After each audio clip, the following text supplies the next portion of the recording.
പിണറായി വിജയന്റെ മകൾ വീണ വിജയനെ സംബന്ധിച്ചിടത്തോളം ഏറ്റവും വലിയ ഒരു തിരിച്ചടിയാണ് ഹൈക്കോടതി ഡിവിഷൻ ബെഞ്ചിൽ നിന്നും ഇന്ന് ഉണ്ടായിരിക്കുന്നത്. അതായത് CMRL കേസിൽ, അതായത് മാസപ്പടി വാങ്ങിയ കേസിൽ വീണ വിജയൻ ഉണ്ട തിന്നാൻ പോകുകയാണ്. അക്കാര്യം ഏതാണ്ടെന്നല്ല, അക്കാര്യം പൂർണ്ണമായും ഉറപ്പായി കഴിഞ്ഞു. വീണ വിജയൻ മാത്രമല്ല, അതിന്റെ പിന്നാലെ തന്തപ്പടിയും EDയുടെ പിടിയിലാകാൻ വേണ്ടി പോകുന്നു എന്നുള്ളതാണ് ഇന്നത്തെ ഈ ഹൈക്കോടതി ഉത്തരവിലൂടെ വ്യക്തമായിരിക്കുന്നത്. അതായത് നമുക്കറിയാലോ, കഴിഞ്ഞ ആഴ്ചയാണ് സിംഗിൾ ബെഞ്ച്, ഹൈക്കോടതിയുടെ സിംഗിൾ ബെഞ്ച് EDയോട് അന്വേഷണം തുടരാൻ വേണ്ടി ആവശ്യപ്പെടുകയാണ്. ഈ ഒരു കേസ് അറിയാലോ, അതായത് CMRL അതായത് കരിമണൽ കർത്ത ഹൈക്കോടതിയിൽ കൊടുത്ത അവരുടെ ഹർജി എന്താണെന്ന് വെച്ചാൽ ED അന്വേഷണം നടത്താൻ പാടില്ല. അതായിരുന്നു കരിമണൽ കർത്താവിയുടെ ആവശ്യം, CMRLന്റെ ആവശ്യം. നമുക്ക് ഈ കേസിന്റെ കാര്യങ്ങളിലേക്ക്, ഞാൻ പഴയ കാര്യങ്ങളിലേക്ക് ഒന്നും കടക്കുന്നില്ല. അതായത് CMRL കമ്പനിയിൽ നിന്ന് ചെയ്യാത്ത സേവനത്തിന് വീണ വിജയൻ 2.78 കോടി രൂപ മാസപ്പടിയായി വാങ്ങി എന്നുള്ള കാര്യം ഇൻകം ടാക്സിന്റെ ഇന്ററിം സെറ്റിൽമെന്റ് ക്വാസി ജുഡീഷ്യൽ ബോഡിയായ ഇന്ററിം സെറ്റിൽമെന്റ് ബോർഡിന്റെ വിധിയിലുണ്ടായിരുന്നു. ഷോൺ ജോർജ് ഇത് സംബന്ധിച്ച് കമ്പനികാര്യ മന്ത്രാലയത്തിന് പരാതി കൊടുത്തതിനെ തുടർന്ന് അവരന്വേഷിച്ചപ്പോൾ ഇക്കാര്യം തുടരന്വേഷണത്തിന് വേണ്ടിയിട്ട് ROCയിലേക്ക് മാറ്റി. ROCയിൽ നിന്ന് അത് SFIO സീരിയസ് ഫ്രോഡ് ഇൻവെസ്റ്റിഗേഷൻ, അതായത് ഗുരുതരമായ സാമ്പത്തിക ക്രമക്കേടുകൾ അത് കണ്ടെത്താൻ വേണ്ടിയുള്ള ഏജൻസിയാണ് SFIO. അങ്ങനെ SFIO ഇത് അന്വേഷിച്ചു, അവര് കുറ്റപത്രവും സമർപ്പിച്ചു. ആ SFIO അന്വേഷണത്തിൽ വീണ വിജയൻ മൊഴി നൽകിയിട്ടുണ്ട്. എനിക്ക് മാസപ്പടി കിട്ടിയിട്ടുണ്ട്, മാസപ്പടിക്ക് ഞാൻ പക്ഷേ GST ഒക്കെ അടച്ചിട്ടുണ്ട് കേട്ടോ, അത് ബാങ്ക് അക്കൗണ്ട് വഴിയാണ് വന്നത്, പക്ഷേ ഞാനൊരു സേവനവും നൽകിയിട്ടില്ല എന്ന് പറഞ്ഞാൽ CMRL എന്ന് പറയുന്ന പരിസ്ഥിതിക്ക് നാശമുണ്ടാക്കുന്ന കമ്പനി, ആ കമ്പനി സുഗമമായി പ്രവർത്തിക്കാൻ വേണ്ടിയിട്ട് അക്കാലത്തെ മുഖ്യമന്ത്രിയായിരുന്ന പിണറായി വിജയനെ സ്വാധീനിക്കാൻ വേണ്ടിയിട്ട് പിണറായി വിജയന് കുറെ പണം കൊടുത്തിരുന്നു, അത് വേറെ കാര്യം. അതല്ലാതെ പിണറായി വിജയന്റെ മോൾക്കും മാസാമാസം 8 ലക്ഷം രൂപ, 3 ലക്ഷം രൂപ കമ്പനിക്ക്, ഈ വീണ വിജയന്റെ കമ്പനിക്ക്, വീണ വിജയന്റെ ഈ പാട്ട കമ്പനിക്ക് 5 ലക്ഷം രൂപ വീണ വിജയന്റെ അക്കൗണ്ടിലേക്ക്, അങ്ങനെയായിരുന്നു 8 ലക്ഷം കൊടുത്തത്. ഈ കാര്യങ്ങളൊക്കെ പഴയ കഥകളാണ്, ഞാൻ അതിലേക്കൊന്നും കടക്കുന്നില്ല. അപ്പൊ ഏറ്റവും പുതിയ സംഭവം എന്ന് പറഞ്ഞാൽ ഇത് സംബന്ധിച്ചാണ് SFIO ഈ കുറ്റപത്രം സമർപ്പിച്ച ശേഷമാണ് ED രംഗത്തേക്ക് വരുന്നത്. ED അങ്ങനെയാണ് വരിക. അതായത് മറ്റൊരു കേസിൽ കള്ളപ്പണ ഇടപാട് നടന്നു എന്ന് വിവരം കിട്ടിയാലാണ് ED വരിക. അപ്പോൾ ഈ CMRL കമ്പനി കരിമണൽ കർത്ത വീണക്ക് നൽകിയ പണം കള്ളപ്പണമാണ് എന്നും ആ കള്ളപ്പണം വീണ എങ്ങനെയൊക്കെയാണ് വിനിയോഗിച്ചത് എന്നും കണ്ടെത്താനാണ് EDയുടെ ഈ പുതിയ വരവ്. അങ്ങനെയാണ് ED ഇതിൽ അന്വേഷിക്കാൻ പാടില്ല, EDക്ക് അന്വേഷിക്കാൻ അവകാശമില്ല എന്നൊക്കെയായിരുന്നു കരിമണൽ കർത്തായുടെ വാദം. അത് സിംഗിൾ ബെഞ്ച്, ഹൈക്കോടതിയുടെ സിംഗിൾ ബെഞ്ച് അത് തള്ളി. അങ്ങനെയാണ് ED, അറിയാലോ, കഴിഞ്ഞ ആഴ്ച എന്ന് പറഞ്ഞാൽ എനിക്ക് തോന്നുന്നു കഴിഞ്ഞ ഒരാഴ്ചയായി, അതായത് പിണറായി വിജയന്റെ ഈ വാടക വീട്ടിലും, തിരുവനന്തപുരത്തുള്ള വാടക വീടല്ല, വാടക കൊട്ടാരത്തിലും, ധർമ്മടത്തുള്ള വീട്ടിലും, മനുമോൻ മുഹമ്മദ് റിയാസിന്റെ കോഴിക്കോട്ടുള്ള വീട്ടിലും ഉൾപ്പെടെ ഈ കരിമണൽ കർത്തായുടെ ഇത് സംബന്ധിച്ച ഓഫീസുകളിലും ഒക്കെ ഉൾപ്പെടെ ഏതാണ്ട് 12 വീടുകൾ, 12 സ്ഥാപനങ്ങളിൽ ED റെയ്ഡ് നടത്തിയ ഒരേ സമയം.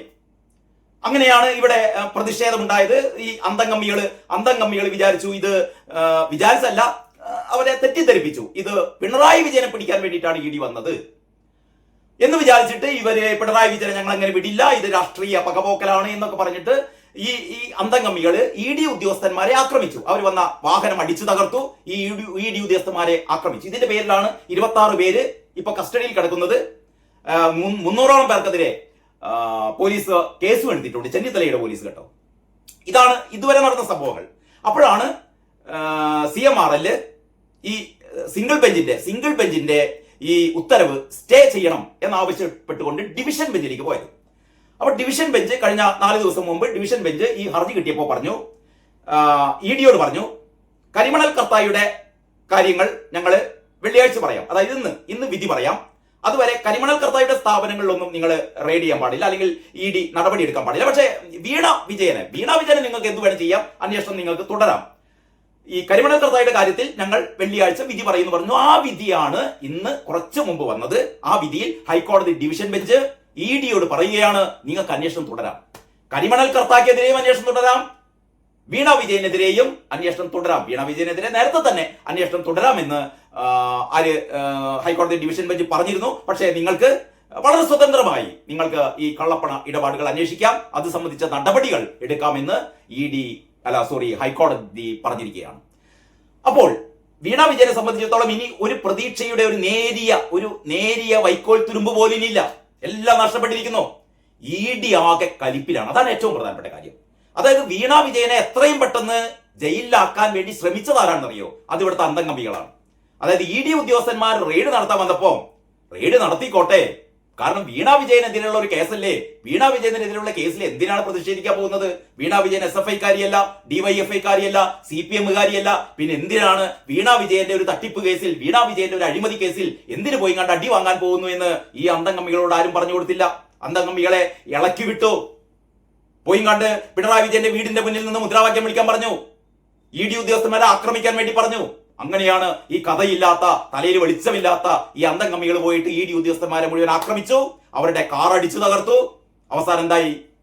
വധശ്രമത്തിന്, വെറുതെ അല്ല, വധശ്രമം, രാജ്യവിരുദ്ധ പ്രവർത്തനം, ഇത്രയും കാര്യങ്ങൾക്ക് വേണ്ടിയിട്ട് ഈ 26 അന്തംഗമികൾ, ഇവരുടെ വീടൊക്കെ കണ്ടാൽ, ഞാനത് നേരത്തെ പറഞ്ഞിരുന്നു, ഞാൻ വീണ്ടും ആവർത്തിക്കുന്നില്ല. ഈ 26 പേര് ഇപ്പൊ കസ്റ്റഡിയിലാണ്.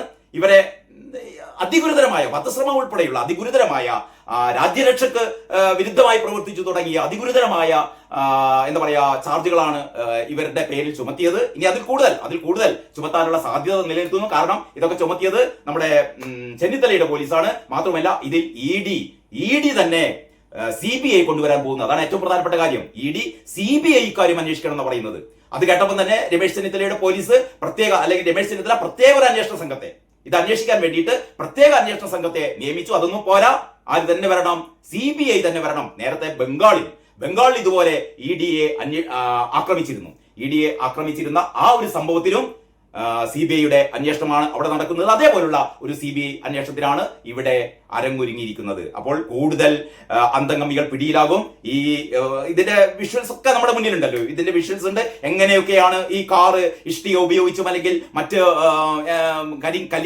കരിങ്കല്ലിന്റെ വലിയ കരിങ്കൽപ്പാളികൾ ഉപയോഗിച്ചൊക്കെ എങ്ങനെയാണ് കാർ എങ്ങനെയാണ് തകർക്കുന്നത്, അതിനുള്ളിലേക്ക് കൈയിട്ട് ഈ ഉദ്യോഗസ്ഥന്മാർ എങ്ങനെയൊക്കെയാണ് ആക്രമിക്കുന്നത് എന്നുള്ളതൊക്കെ വളരെ കൃത്യമായ വിഷ്വൽസ് ഉണ്ട്. അതുകൊണ്ട് തന്നെ ആരും രക്ഷപ്പെടാൻ പോകുന്നില്ല. ഈ ആക്രമണത്തിൽ പങ്കാളികളായ മുഴുവൻ അന്തംഗമികളും പിടിയിലാകും. ആരുടെ പിടിയിലാകും? CBIയുടെ പിടിയിലാകും എന്ന് പറഞ്ഞാൽ ഇവരിന് ജീവിതകാലം മുഴുവൻ പുറത്തിറങ്ങാൻ വേണ്ടി പോകുന്നില്ല. അതവിടെ നിൽക്കട്ടെ.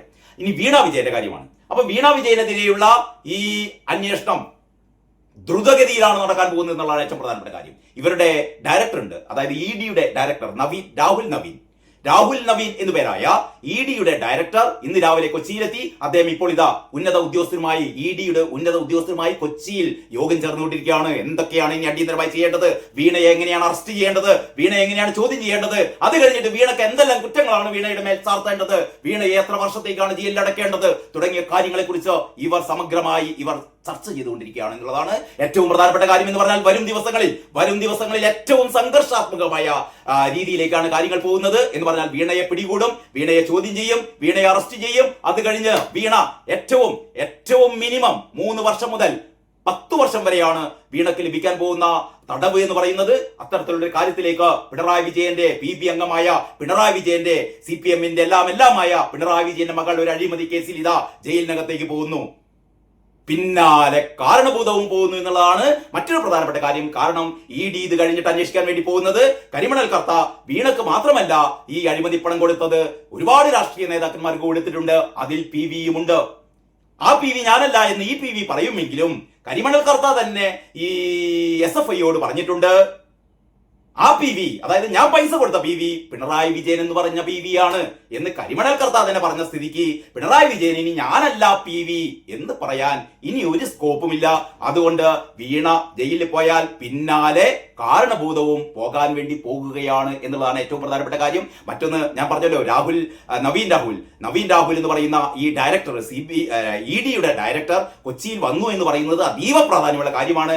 മുമ്പേ ഒരുപാട് ED കേസുകൾ ഇവിടെ ഉണ്ടായിട്ടുണ്ട്. പക്ഷേ ഈ പറയുന്ന EDയുടെ ഡയറക്ടർ രാഹുൽ നവീൻ ഇതുവരെ കേരളത്തിലെത്തി അദ്ദേഹത്തിന്റെ നേതൃത്വത്തിൽ ഒരു അന്വേഷണവും നടന്നിട്ടില്ല. നേരത്തെ ബംഗാളിൽ ഇതേപോലെ ഇഡിക്കെതിരെ ആക്രമണം ഉണ്ടായപ്പോൾ അവിടെ തമ്പടിച്ചുകൊണ്ട് CBI അന്വേഷണത്തിൽ ഉത്തരവിടുകയും അല്ലെങ്കിൽ അവിടുത്തെ ഈ പറയുന്ന എല്ലാവിധ നടപടിക്രമങ്ങളുടെയും നേതൃത്വം കൈക്കൊള്ളുകയും ചെയ്ത രാഹുൽ നവീൻ കേരളത്തിലാണ് ഇപ്പോൾ വന്നിരിക്കുന്നത്. രാഹുൽ നവീന്റെ നേതൃത്വത്തിൽ ഏറ്റവും ദ്രുതഗതിയിൽ തന്നെ വീണക്കെതിരെ നടപടികൾ ഒരു ഭാഗത്ത് ആരംഭിക്കും. മറ്റൊരു ഭാഗത്ത് EDയെ ആക്രമിച്ച മുഴുവൻ അന്തംഗമികളെയും പിടികൂടുകയും അവർക്കെതിരെ CBI അന്വേഷണം ആവശ്യപ്പെട്ടുകൊണ്ടുള്ള നടപടിക്രമങ്ങളിലേക്ക് ED കടക്കുകയും ചെയ്യും. അതേ അവസരത്തിൽ തന്നെ മറ്റൊരു ഒരു പൊതു താല്പര്യ ഹർജി വന്നിട്ടുണ്ട് കണ്ണൂരിൽ നിന്ന്. അതായത് ഈ സംഭവം എന്ന് പറയുന്നത് ഫെഡറൽ സംവിധാനത്തിന്റെ ലംഘനമാണ്, ഏറ്റവും വലിയ ക്രമവിരുദ്ധ പ്രശ്നമാണ് ഇവിടെ നടന്നത്. അതുകൊണ്ട്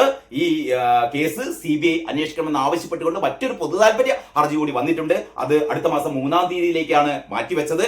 അപ്പോൾ ചുരുക്കി പറഞ്ഞാൽ CPM-നെ സംബന്ധിച്ചിടത്തോളം ഇനിയുള്ള ദിവസങ്ങൾ അഗ്നിപരീക്ഷണത്തിന്റെ ദിവസങ്ങളാണ്. അഗ്നിപരീക്ഷണത്തിന്റെ മാത്രമല്ല, അവരുടെ ഒരു അഗ്നിപരീക്ഷണം എന്നല്ല ഇതിനെ പറയേണ്ടത്. ഇതിനെ വിശേഷിപ്പിക്കേണ്ടത് CPM അതിന്റെ ശവക്കുഴി തോണ്ടി അവരുടെ ഒരു ശവമടക്ക് തന്നെയാണ് ഈ വരുന്ന മാസങ്ങളിൽ സംഭവിക്കാൻ പോകുന്നത് എന്നുള്ളതാണ് ഏറ്റവും പ്രധാനപ്പെട്ട കാര്യം. കാരണം വീണ വിജയൻ ജയിലിലാവുന്നതോടുകൂടി CPM-ന്റെ കാറ്റ് പകുതി പോകും.